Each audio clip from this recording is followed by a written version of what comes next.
Hello everyone, I'm in my favorite reading spot at home, and I am going to be reading The Captain's Dog, pages 61 clear up to page 85. So this will be kind of a good recording, or a longer recording today. Okay, here we go. August 23rd, 1804. After our recent loss, the men have been much out of spirits, but today we have something to celebrate. We shot our first buffalo. Coulter looks up from the red book. Remember when I killed that buff? That cheered us some. I killed the first buff, Drouillard says. In your dreams, partner. I remember that day clearly. It was neither of them. And here we go with Seaman's point of view. Joe Fields ran into the camp shouting, I killed me a buffalo. It's a huge beast. There was no one more cheered by this news than me. The captain sent a dozen men out onto the prairie to help Joe bring the meat back to camp, and every one of them was needed. The buffalo was covered by woolly brown fur. It had a hump on its back, stubby horns, bulging brown eyes, and a beard, and it tasted better than anything I had ever had in my mouth. When we had all feasted to our satisfaction, the captains had the men cut the leftover meat into thin strips, salt them, then lay them in the sun to dry. They called this jerking. The dried meat was light to carry and didn't spoil.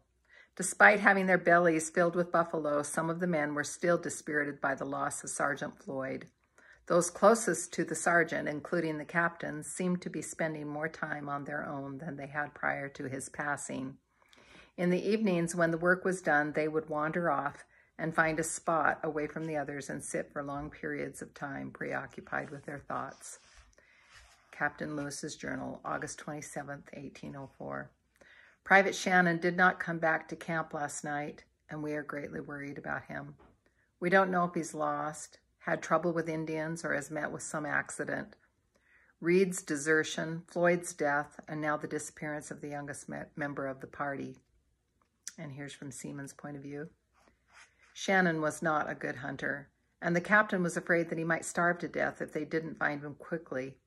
John Coulter was sent out to look for him, but he came back without picking up his trail. Drouillard tried next, but he didn't have any luck either. I started sniffing around and came to the conclusion that they were searching in the wrong direction. Shannon wasn't behind us. He was in front of us. He must have missed our camp and thought that we were ahead of him. When I made the discovery, the captains were both aboard the keelboat. I tried to get one of the men walking on shore to follow me, but they were tired and hungry and in no mood to pay attention. Quit pestering me. Shut up, See. Not now, you big skunk. Humans can be so dense at times. Even if I had gotten them to follow me, they probably would not have understood what I was trying to show them. I had found Shannon's moccasin prints and a dead fire where he had roasted a small rabbit. The captains, Drouillard and Coulter, were probably the only men who would have recognized that the prints and fire were Shannon's and not some passing Indians. I decided to wait for another opportunity and arrived back at the river in time to see 3 Indian boys jump in the water and swim out to the keelboat. Dorian spoke with them and told the captain that they were Yankton Sioux boys. The rest of the tribe was a few miles upriver. Good, Captain Lewis said. We'll set up camp here. I want you and Sergeant Pryor to go up there and invite them to parley with us. That evening, the captain and I went out for a ramble, and I picked up Shannon's trail again. I started barking and whimpering and carrying on to get his attention. What is it, See? I ran ahead, with the captain following close behind. After half a mile, I came across a clear moccasin print near some berry bushes where Shannon had been grazing. I barked at the print, and the captain bent down for a closer look. No wonder we can't find Shannon, he said. He's ahead of us. I wonder how far ahead. 3 days and moving quick, I knew, but I had no way to convey this information. When we got back to camp, Captain Lewis explained his discovery, and the following day, he sent Coulter out to catch Shannon, loaded with extra provisions, knowing that Shannon would likely have a hollow belly. 2 days later, Sergeant Pryor arrived with a group of Yankton Sioux. "These Yanktons are real friendly," he reported. "They wanted to carry me into their camp on a buffalo hide, but I declined, telling them that I wasn't the chief. When I got there, they fed me a fat roasted dog. Delicious." I looked around at the men, expecting to see them disgusted by this horror, but all of them just stood there grinning like a bunch of fools. At the time, I thought they were just hiding their revulsion. That night, after Captain Lewis had given his speech and handed out gifts, the men built 3 large bonfires and had a party. The Yanktons put on their best buffalo robes and vests decorated with beads, feathers, and porcupine quills. They danced and sang in the firelight to the sound of skin drums and rattles made from deer hooves, which I liked better than the squeak of the fiddle. The Yankton women danced next, waving around human scalps that had been taken by their fathers and husbands in battles. Not to be outdone, Private Cruzat played some whiny tunes on his fiddle, and the men danced to the music. One of the French boatmen showed the Yanktons how he could dance on his hands. Then York got into the fray, dancing until he nearly collapsed, which impressed the Yanktons greatly. The young girls looked at the ground and covered their shy smiles every time York caught them staring at him in admiration. The next morning, the Yankton chiefs met with the captains before we proceeded on. They told the captains they needed guns, not medals and beads, to protect them from their enemies. The captains said they could not give them guns, but assured them that their new father would give them gifts beyond their imagination if they would go to visit him in Washington. The chiefs said they would go, and Dorian stayed behind to guide them there.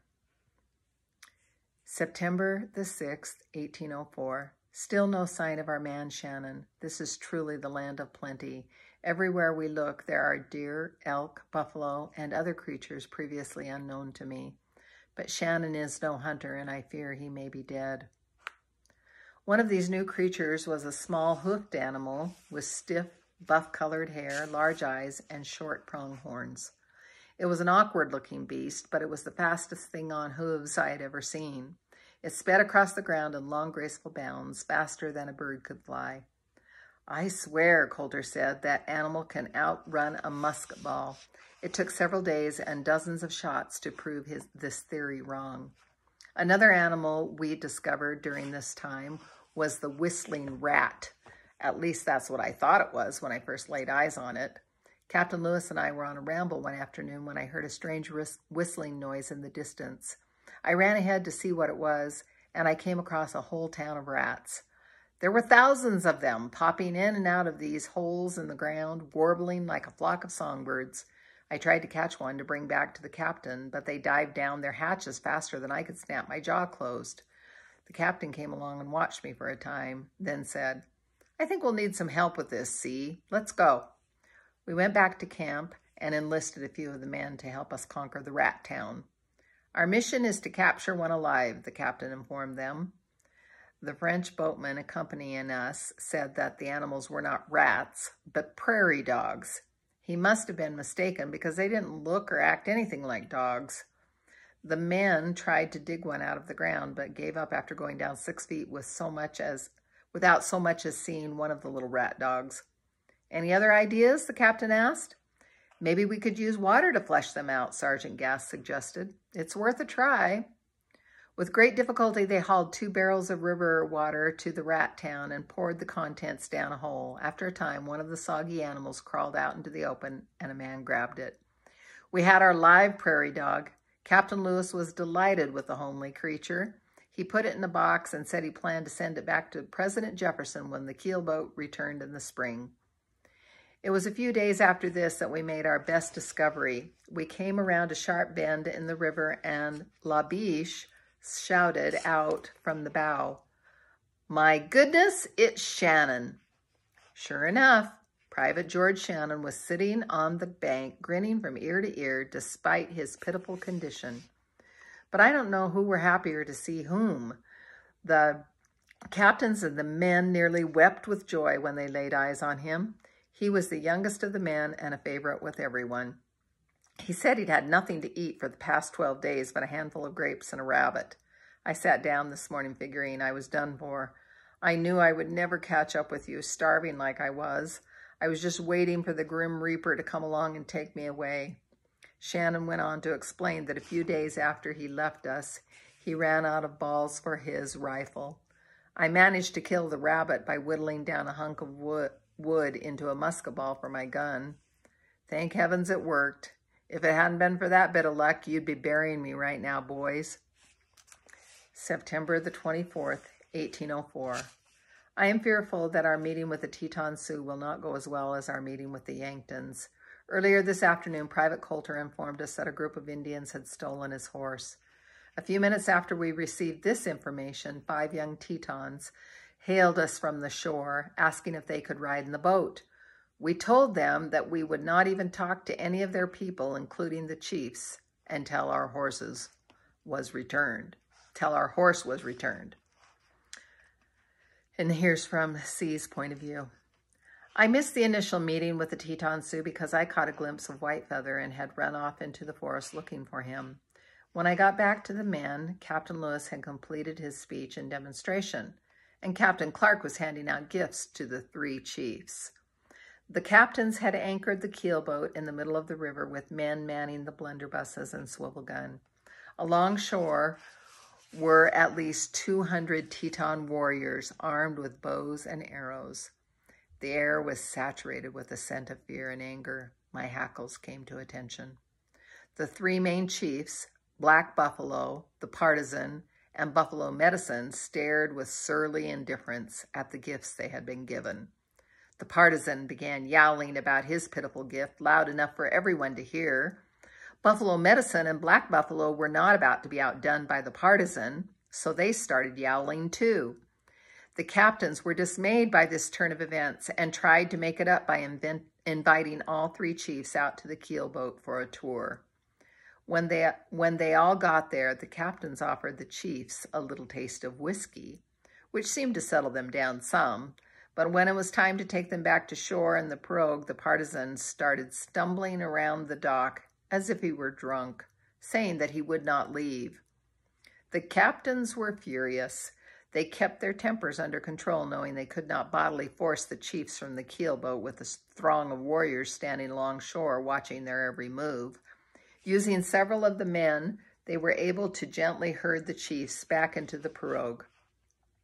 Captain Lewis stayed aboard the keelboat while Captain Clark and a couple of men quickly rowed the chiefs to shore. When they got there, 3 of the Partisan warriors wrapped themselves around the mast of the pirogue, and 2 other men took hold of the mooring rope. The Partisan said that they would not let the boat go until he was given gifts worthy of his rank. He reckoned that one of our pirogues filled with supplies might do for starters. Captain Clark's face turned as red as his hair, and he drew his sword from his scabbard. "Release our pirogue," he shouted. "Now." "Prepare arms," Captain Lewis said with icy calmness, lighting a taper and holding it above the keelboat's cannon. The men on board shouldered their rifles and pointed them toward shore. The Tetons alongshore strung their bows and pointed them at our men. "On my command," Captain Lewis said quietly, "not a second before. Steady." For a few moments, there was complete stillness, as if every living thing were holding its breath. If one of our tribe discharged his musket, or a Teton let an arrow fly, even by accident, the Missouri would flow with blood, and our journey would end. Black Buffalo put an end to the tension by calmly walking over to the warriors, holding the rope and telling them to let it go. Reluctantly, they obeyed. "Take the pirogue back to the keelboat," Captain Clark said. "What about you, Captain?" "I am not afraid of these Indians, and I will not retreat from them, but I don't want them to take our boat. So get it out of here, Private." As the boat pulled away, Captain Clark was quickly surrounded by Teton warriors. He did not show a hint of fear and began speaking very roughly to them. As soon as the pirogue got to the keelboat, a dozen men jumped into it and furiously rowed it back to assist Captain Clark. The sight of our men rushing back toward shore with their guns dispersed the crowd. Captain Clark did not want to leave the situation on a bad note. Before he boarded the pirogue, he approached the chiefs and put his hand out in friendship. Not even Black Buffalo would take his hand, which turned Captain Clark's face red again. He harangued the chiefs with another barrage of choice words no one translated, but the meaning was clear enough. Now I've just come to a vocabulary word, and the word is harangued. So I'm going to read that sentence one more time so that you can make a guess about what that word might mean using context clues. Here we go.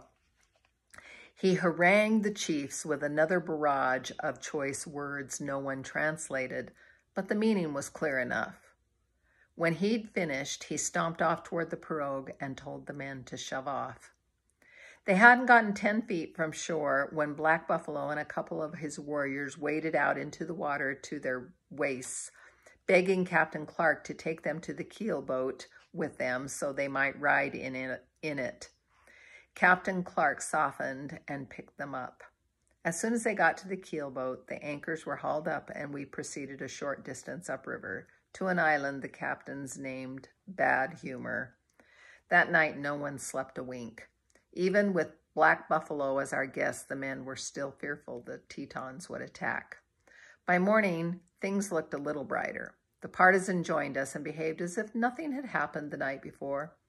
He and Black Buffalo invited the captains up to their villages. The captains stepped away to discuss the invitation. Could be a trick, Captain Clark said. Captain Lewis nodded. But if it isn't, we don't want to insult them. We still need to do what we can to make peace. I'll take a few men up to the village and see what their intentions are. Until we saw the village, I don't think we knew how lucky we were to have avoided a fight with the Tetons. There were at least 80 teepees spread out over a long distance, housing 800 to 900 people. In the center of the village, under guard, were 50 women and children taken prisoner from the Omaha tribe during a recent raid. When Captain Lewis asked about them, Black Buffalo boasted that the Tetons had destroyed 40 Omaha lodges and killed 75 men and children during the raid. We wandered around the village for several hours, learning as much as we could about the tribe. The Sioux possessed large herds of horses, which they used for hunting buffalo. They moved the village whenever it suited them in order to follow the buffalo herds or to find better shelter during the harsh winter. Scattered throughout the village were a number of scrawny dogs, which were made to fend for themselves on whatever bones and scraps of meat they could scrounge from the refuse heap. The Tetons treated their dogs with great contempt, throwing sticks and rocks at them and kicking them if a foolish cur got within moccasin range. I was glad I was not a Teton dog. That night, there was a big celebration at the village, although there wasn't really anything to celebrate, as there was not a sliver of trust between our two tribes. Captain Clark asked the chiefs to release the Omaha prisoners. This gesture would help establish peace with you and the Omahas. The chiefs said they would, but we all knew they had no intention of releasing those poor people. And here we are on October the 22nd, 1804. It has been nearly a month since my last entry in this journal, but this is not because the days have been uneventful. To the contrary, we have had a successful council with the Arikara people, a very friendly tribe. They were astonished by our air gun. When we offered them a taste of whiskey, they refused, saying they were surprised their great father to the east would offer them whiskey, which would make them act like fools. They gave us bushels of corn, Indian tobacco, and buffalo robes, which we will need now that winter is upon us. Several men have joined us on our final push to the Mandan village, including an Arikara chief, who is hopeful that we can help him achieve peace between his people and the Mandans. And here is C's point of view. Captain Lewis had not been scratching in the Red Book because he was in a serious rambling mood, despite the prickly pear along shore. The ground was covered with this spiny cactus, and it was hard to find a place to walk without it biting you. On most days, we left camp at sunup and walked until after dark. It was as if he knew the coming winter would curtail his rambling, and he wanted to get in some extra walking while he still could. We explored a number of abandoned Indian villages. The captain went through the empty lodges, looking closely at what was left behind, pacing off how big each village was and piecing together what it had looked like before the Indians moved on or died from diseases. He wrote this information down in the journal he and Captain Clark were keeping for President Jefferson. There were thousands of buffalo on the prairie and dozens of wolves hunting them. A fatal dance I never tired of watching. The wolves came to the hunt with a plan in their hearts. They ran at the herd, then watched carefully through the billowing dust for a sign of weakness. When a weak animal was found, they cut it out from the herd, running it to exhaustion before moving in for the kill. A wolf snapped at its hind legs. 2 or 3 others worried its flanks, and the fastest, strongest wolf latched its teeth onto the buffalo's nose, riding the massive head down until its beard collided with the ground. Sometimes the wolves chose badly. They were gored. They were trampled. They died on the flat, dusty prairie. Their steps faltered, but the dance never ended. Around this time, there was another dance going on in our camp. Private Moses Reed was leading it, and the only partner he could find was Private John Newman. About the only thing Reed had learned from running the gauntlet was not to open his mouth against the captains in the presence of most of the other men. He now transferred his words into Private Newman's head, who in turn spoke them with his mouth. Whenever Reed got a chance, he would slink up near Newman like a wolf and prey on his mind with poisonous words. Do you believe me now? I ran away to get me a better life, and now I'm being treated just like a slave. In fact, worse than a slave. The captains treat York better than me, better than all of us. It's time we did something about this. If we can get a few men on our side before we get to the Mandan village, we can take our oppressors down. Next spring, we'll trap a few weeks and then go back to our gals with our pouches filled with money. We won't get that land they promised us. I can tell you that. Those Tetons almost killed the lot of us, and some of the Indians up ahead are worse. We're going to die out here, every last one of us. We're all going to die. And that girl of yours back home, how long do you think she's going to wait around for you?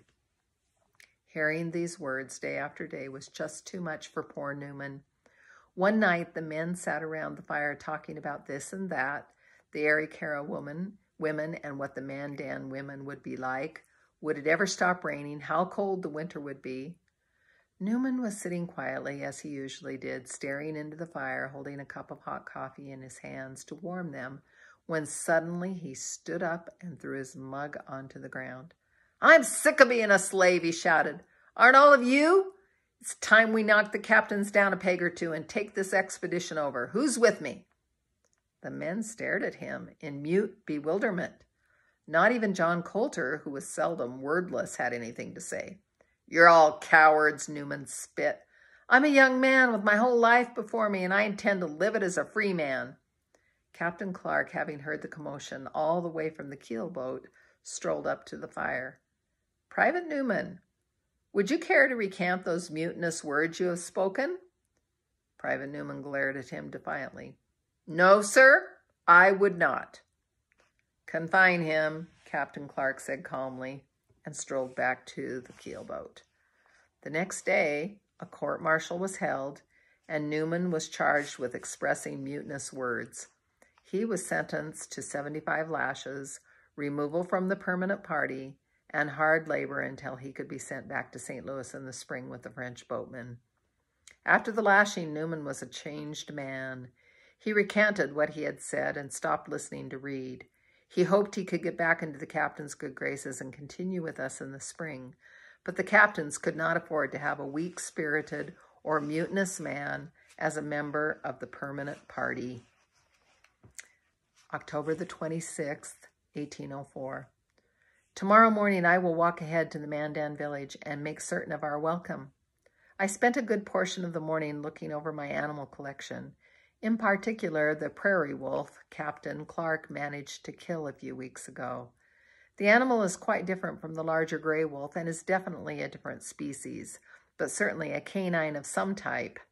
It was a female. And here's C. It was my little beauty, whom I had not seen since the captains had fired upon her and missed. I knew she was still following us, but she seemed to have grown cautious again after her brush with the captains. I had hoped that experience would prevent her from showing herself again. It did not. Captain Clark shot her while I was on a ramble with Captain Lewis. When we got back to the camp, we found her stiffened body lying on the keelboat deck, her golden eyes dulled by death. I could not watch as the captain measured her and stripped her fur away. And now we go back to the guys who are reading Captain Lewis's journal after the whole trip is over. Coulter yawns. How much more is there? Drouillard asks. A good bit more, Coulter says, flipping through the pages. Drouillard looks at Mountain Dog and Watkwees. Coulter's eyes are getting sore. We will continue reading tomorrow. Watkwees takes the red book, slips it back into the otterskin pouch, and hands it to Mountain Dog. We will return tomorrow night, she says. Coulter and Drouillard watch them walk away and spread their blankets on the ground. So where the devil do you think they got that book? Coulter asks. Guess we'll find out after you finish reading it, Drouillard says. Within a few minutes, both men are asleep. Early the next morning, I follow Mountain Dog out onto the prairie to help search for buffalo. It takes us all day to find a herd, and we don't get back to camp until after dark. After we eat, Mountain Dog gets the otter bag from his teepee, and we join Drouillard and Coulter at their fire. Are Coulter's eyes rested, Watkwees? asks Drouillard. I suspect so, he says with a smile. He's had them closed most of the day. What did she say? Coulter asks. She wants you to read. Coulter opens the red book. This would be a good time to make a prediction. What do you think they're going to read about next? Okay, that's all for this reading, and the next one we'll take up with page 85. See ya.